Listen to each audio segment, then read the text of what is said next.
Eto na nga mga chong, marami tayong basketball updates. Justin Brownlee, may binulgar kaya pala napakaganda ng inilaro. Coach Tim Cone, bakit tinawag na rookie veterano si RJ Abarrientos? Isa nga itong si RJ Abarrientos sa pinaka-inaabangan na bagong player ng Barangay Ginebra. At sa kanyang second PBA game ay nakapagpakita nga ng solid performance ang nasabing gwardya kontra San Miguel Beermen na 13 points. Malayong malayo yan sa kanyang naging debut game kontra Rain or Shine Elasto Painters, kung saan sa kanyang 15 attempts, isang field goal lang ang nagawa niyang maipasok. At kahit nga hindi naging maganda yung panimula ni RJ Abarrientos sa Barangay Ginebra, ay kumpiyansang-kumpiyansa nga raw itong si Coach Tim sa kanyang rookie. Ang nagustuhan nga raw nito kay RJ Abarrientos ay noong maipasok nga raw nito yung kanyang open shot, ay nagsunod-sunod na nga raw yung opensa ng nasabing rookie. At yan nga yung naging dahilan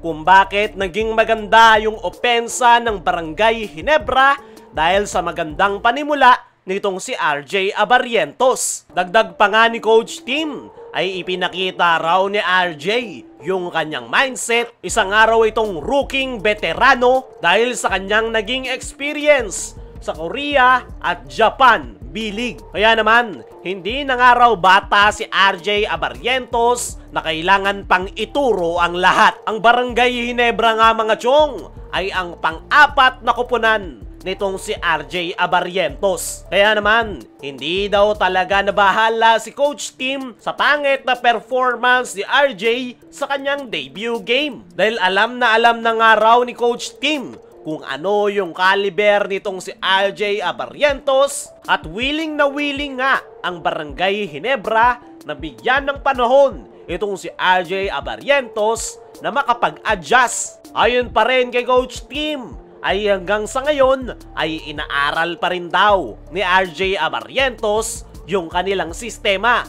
Alam nga raw ng lahat kung gaano kakomplikado yung kanilang ginagamit na triangle offense, lalong-lalo na sa simula. At kinakailangan pa raw ni RJ Abarrientos na matutunan yan at mag-settle down sa kanilang sistema. At once nga raw na makuha nito yung kanilang sistema, ay kumpiyansa si Coach Tim Cone na magiging malaki ang impact ni RJ Abarrientos sa kanilang koponan. Dahil kompleto na nga raw yung kanyang mga kakailanganin, kailangan na lang nitong i-workout yung mga kinakailangan niyang gawin sa sistema ni Coach Tim na triangle offense. Ay naman mismo dito kay RJ Abarrientos patungkol sa kanyang bad start sa PBA, ay marami nga lang daw siyang iniisip noong first game na dapat kailangan niyang gawin. Medyo naging loaded lang raw yung kanyang isip, kaya nagulo yung kanyang mindset na nagresulta ng kanyang bad performance. Pero okay naman na daw ngayon, dahil mas naging okay na raw yung pakiramdam nitong si RJ Abarrientos matapos siyang kausapin ng kanyang mga teammates, Ginebra coaching staff, na huwag masyadong mag-isip